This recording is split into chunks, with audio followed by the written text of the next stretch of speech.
Okay, another day, another airsoft for our ka-airsoft for today. Review and unbox po tayo ng mga unit ng ating mga ka-airsoft from different province. Okay, no? Nakikita nyo ngayon, nandito sa akin isang 2011 na 4.8 versus a Beretta Black, no? Ito yung mga kabaliktaran ng mga nila-live and demo natin ng mga nakaraang araw, no? Kasi yung mga nakaraang araw, puro mga high-end category, di ba? Full steel. Ito naman, mga Taiwan din naman to, kaya lang mga alloy. Hindi to kasing lakas ng mga nauna natin. Pero, pwede na matatawag, no? Kaya lang, if you are looking for a more reliable pistol, go for the full steel. Lagi ko naman sinasabi yan, no? Go for the full upgrade, mga full steel. Pero kung tipong ano lang, kumbaga plinking lang, don't expect lang too much, 'di ba? Kasi syempre iba pa rin talaga yung mga high end. Kung plinking lang, kaya naman niyang ibigay sa inyo, kaya lang, kaya naman nitong ibigay, yung hinahanap nyo, kaya lang, don't expect too much, okay? Yun lang naman ang inaano ko, no? Hindi ko naman sinasabing pangit to, kaya lang, don't expect too much. Learn how to manage your expectations, di ba? Yun naman ang lagi natin sinasabi, okay?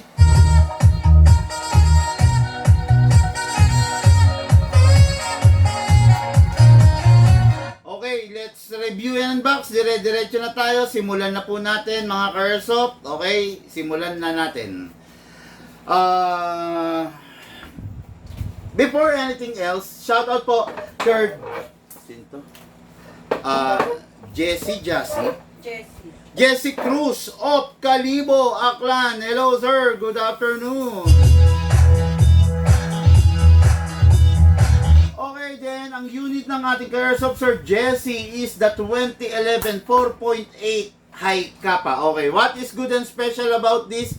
Malalaman ninyo mamaya anong meron to, ano yung meron yung iba, i-describe natin, ipapaliwanag natin, ipapakita natin, okay? So, next natin, Lawrence Pascual of Claver, Surigao del Norte.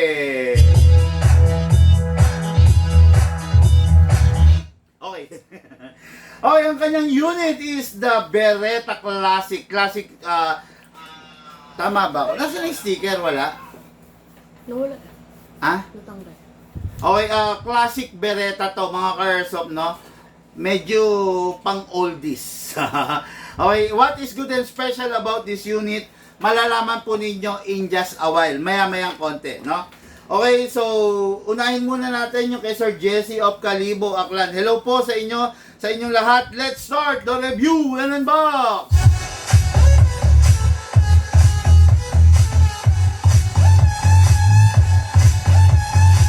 Okay, 2011, 4.8.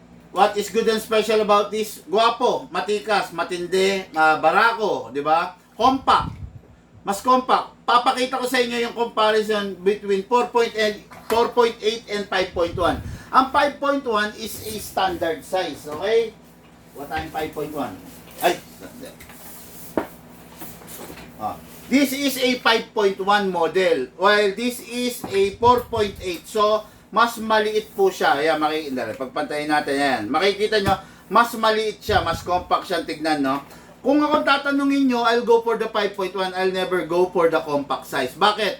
Same lang ang consumption, same lang ang gastos ng gas, BB, silicone oil, pero mas malakas talaga ang mga 5.1 than the 4.8. Tandaan nyo, yung unit nyo pag nasa standard size, achieve nyo yung lakas niya.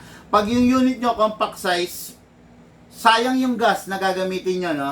Hindi kasi ako, ganito, no? Maaaring magkaiba tayo ng pananaw. Ako kasi, hanggat maaari, gusto ko bawat ginagamit ko sulit, no? So, sa pagkakataon na nagko-consume din siya ng gas, ng BBs, ng silicone, tapos hindi niya na ibibigay yung ina-expect ko, yung tama, yun ang pagsasayang, okay? Yun ang point of view ko. Ngayon, kung kayo, okay lang naman sa inyo na may nasasayang, well, wala tayong dapat pagtalunan, okay? Kaya makikita nyo, ayan ha, yan. Pantay ba? Okay, yan pantay, oh. mas malaki ang 5.1 than the 4.8. Okay? Yan. Ngayon, what is good and special about this unit is makikita nyo nga, ito, pagbabanggain ko ha. Itong nasa kaliwa ko is not upgraded na 2011 4.8. Okay, hindi upgraded to. While this one is the upgraded. Ayan. Kung mapapansin niyo, yung hindi upgraded, pag kinalog nyo, kumakalog. Okay? Pag yung upgraded, halos wala kayong marinig na kalog, di ba? Ayan, ulitin ko ha. Not upgraded. Upgraded. Not upgraded. Ayan, yan. Merong difference, di ba?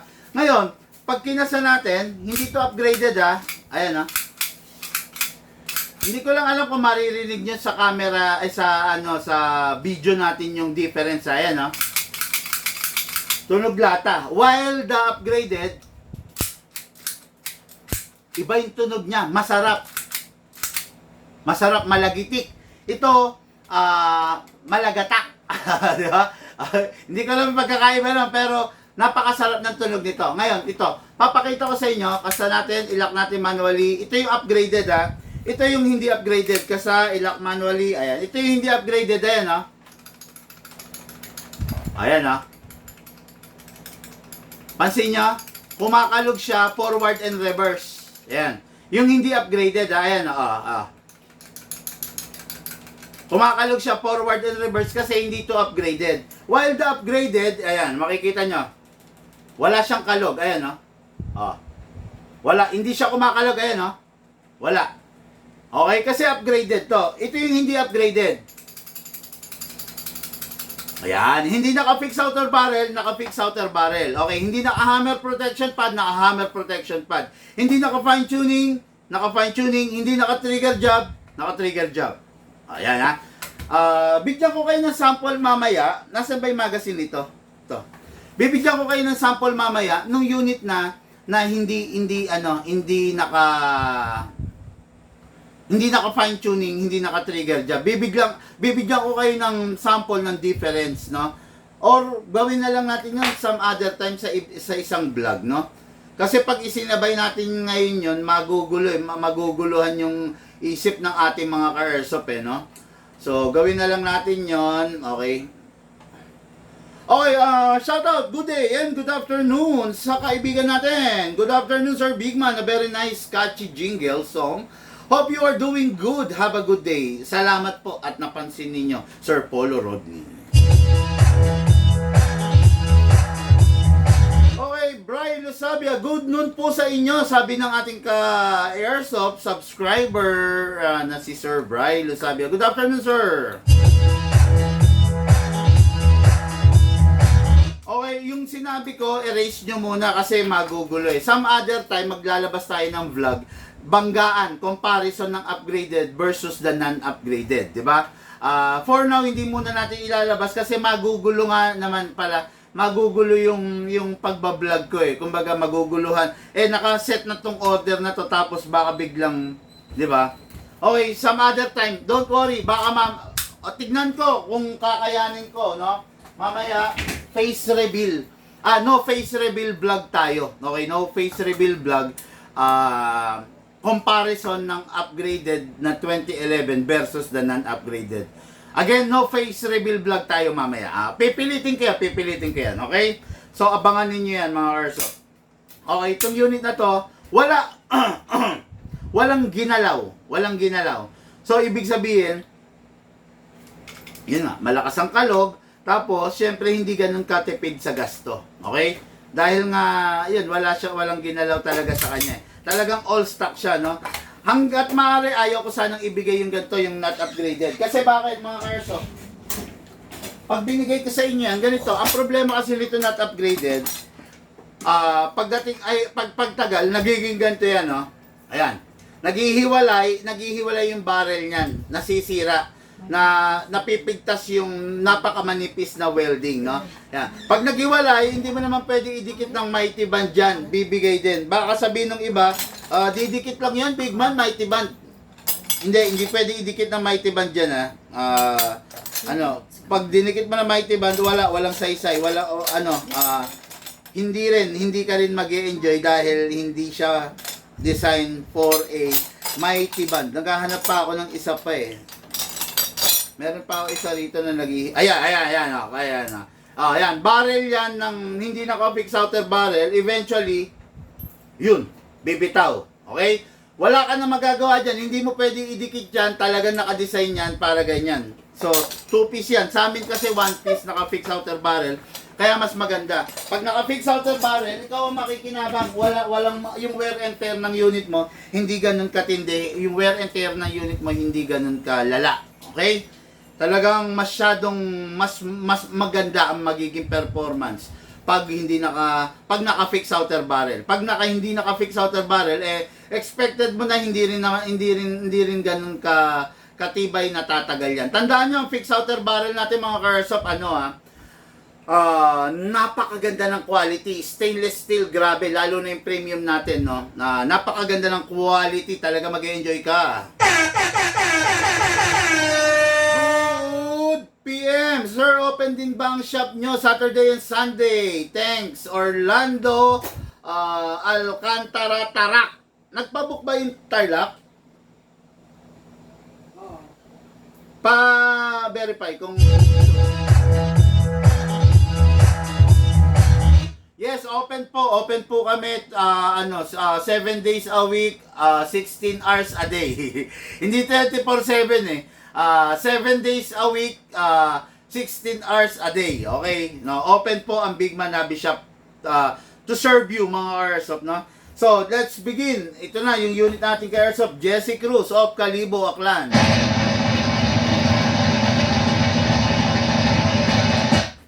Okay. Number 1 natin, press the valve then silicone oil. Hindi pwedeng pabayaan sa oil yung unit natin kasi ma-advance yung wear and tear. Then, silicone oil din sa ilalim. Okay? Ngayon, after that, kunin natin yung unit. Kasi i-lock manually, then spray tayo sa slide stopper. Medyo nakakairita lang yung unit pag ganito, no? Ayan, no? Kasi nga hindi naka-fix outer barrel eh. Kaya lang, nasa sa inyo naman yon. Ako, as much as I want, ayaw ko magbenta ng ganito, ha. Lalo na to, last call for Sir Jesse Cruz. Bossing, napakalayo mo sa akin. Kalibo, Aklan ka, Bulacan ako, no? Luzon ka, Visayas, Luzon ako, Visayas ka. Baka ma-consider mo na upgraded na lang ang kunin mo. Sayang to, bossing, no? Tatapatin kita, tatagal sa ito 2 buwan, 3 buwan. Pero don't expect na tatagal sa iyo ng taon itong unit na to, lalo na pag hindi naka-fix outer barrel, no? Okay lang kumuha ka ng mga ganito kasi itong unit na to hindi to full steel. Pakitaan ko kayo, ha.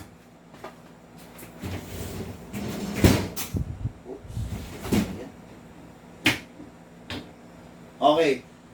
This is a sample of unit na full steel. Ayan, oh.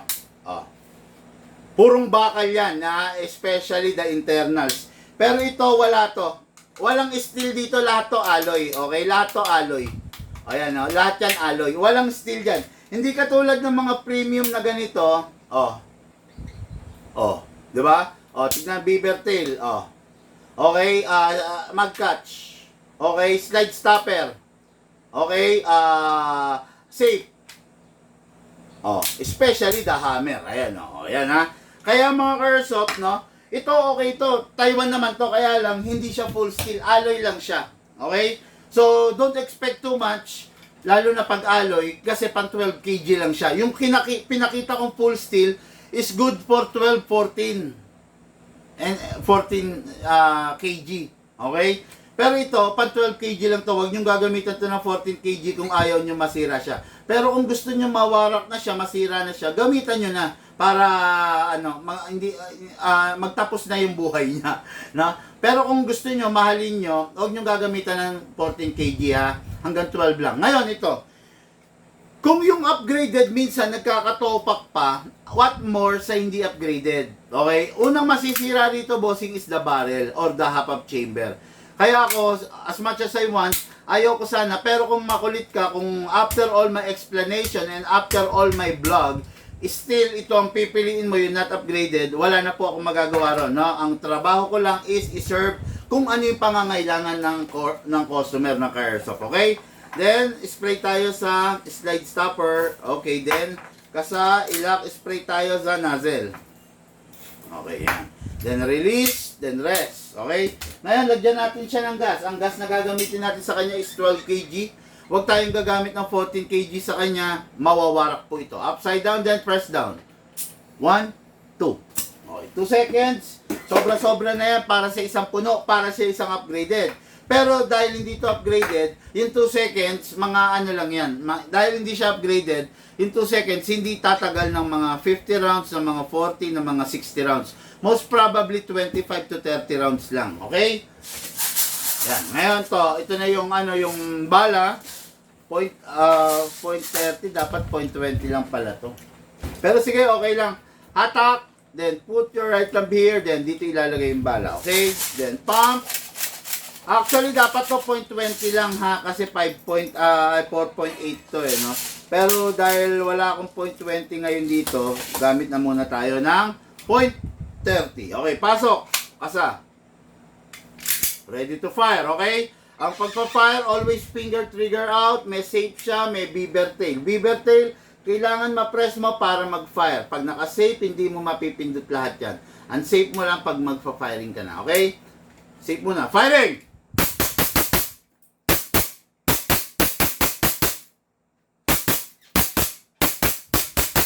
Open slide kasi wala na pong bala. Next thing to do, release the magazine.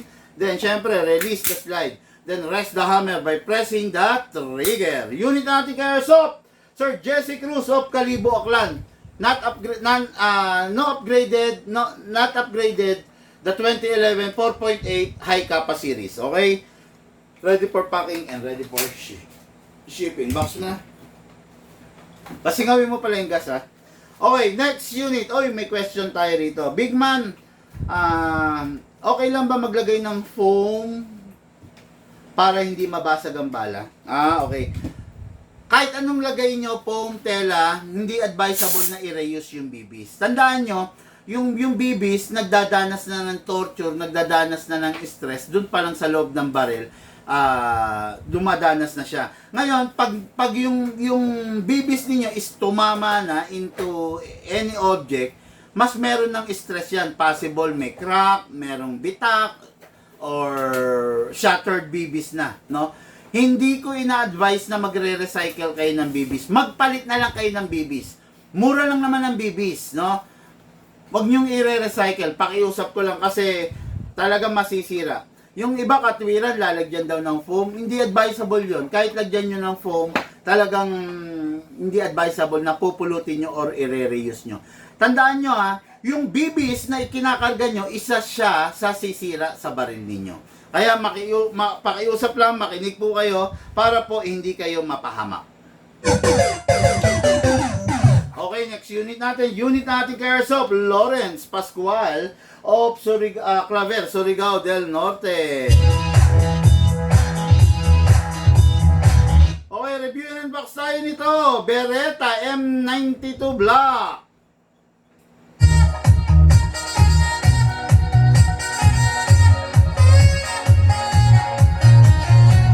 Okay, grabe. Hindi ko alam anong heat index meron dyan sa lugar ninyo. Dito, napakainit sa amin. 49 degrees Celsius. Santa Maria, Bulacan.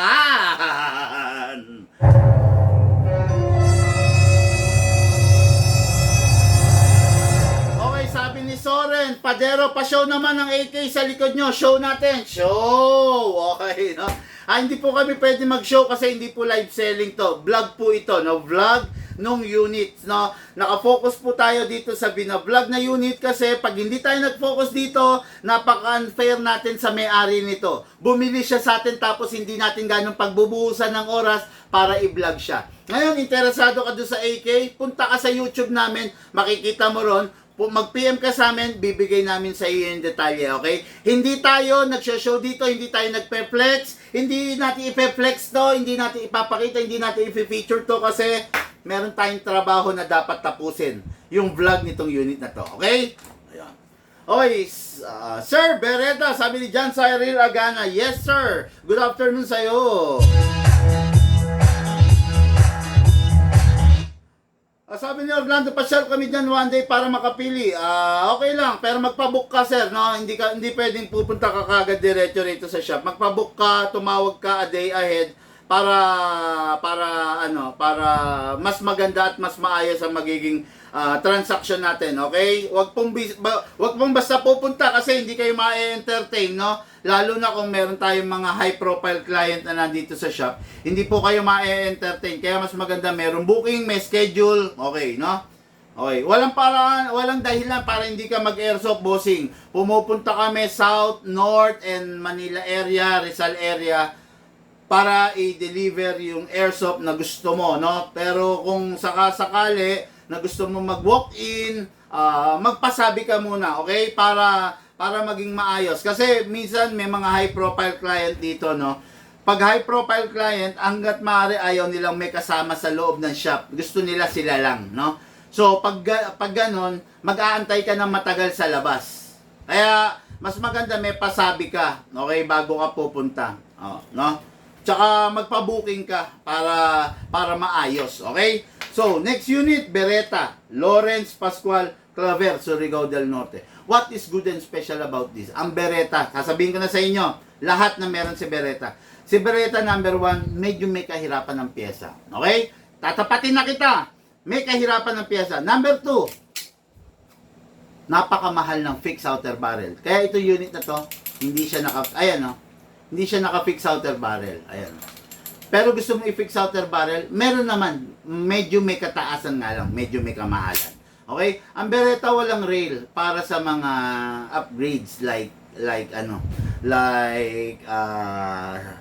flashlight, scopes, 'di ba? Laser, wala siya.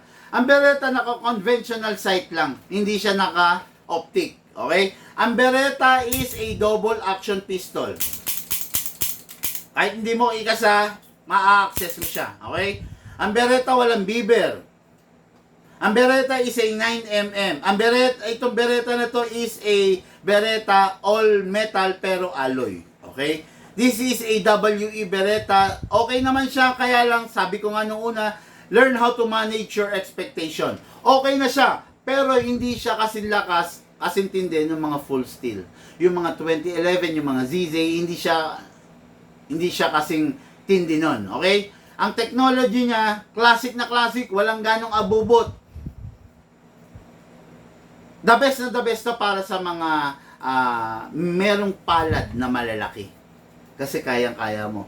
Pag babae, mahihirapan dito kasi mataba, botsyog yung grip ng Beretta. Okay? Ngayon, the best din to para sa mga ka-airsoft natin na seniors. Bakit? Kasi itong Beretta, pang seniors to eh. Bakit? Classic nga. Kung ikaw millennial ka, hindi ito yung unit na nararapat sa'yo kasi hindi babagay doon sa edad mo. Di ba? Kung Gen Z ka, hindi ito yung unit na nababagay sa'yo kasi hindi nararapat sa edad mo. Pang mga oldies, pang mga classic to unit na to. Okay? Again, hindi ito naka-upgrade, naka-fine tuning, naka-trigger jab lang, hindi naka-fix outer barrel, hindi naka-rubber, hindi rin naka-hammer protection pad. Okay? Ito yung unit natin kay Airsoft, Lawrence Pascual Claver, Surigao del Norte. Kunin natin yung magazine, lagyan natin ng silicone oil, press the valve, then spray. Then sa ilalim din. Okay? Tapos kunin yung unit. Kasa, ilock manually. Then spray tayo sa nozzle. Ayun. Okay, then release. Then rest.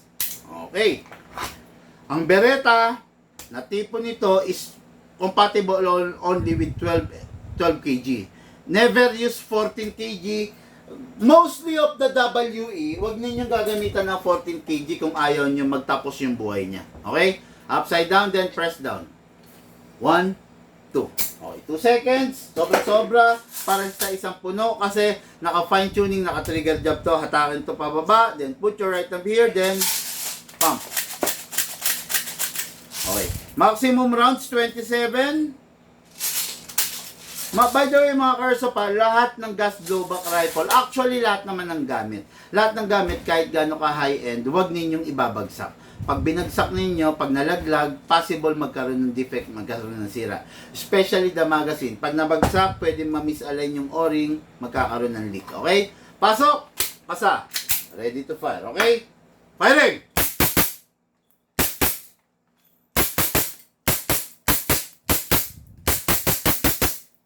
Open slide. Kasi wala na bala. Release magazine. Release the slide. Press the hammer and by pressing the trigger. Ano ang issue ng Beretta? Number one issue ng Beretta, ano? Yung safety lever. Yung safety lever. Ibig sabihin itong safe. Yan ang number one issue ng Beretta.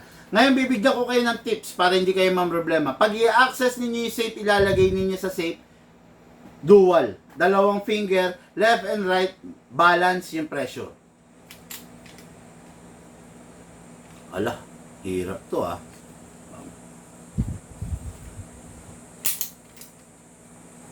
Ala.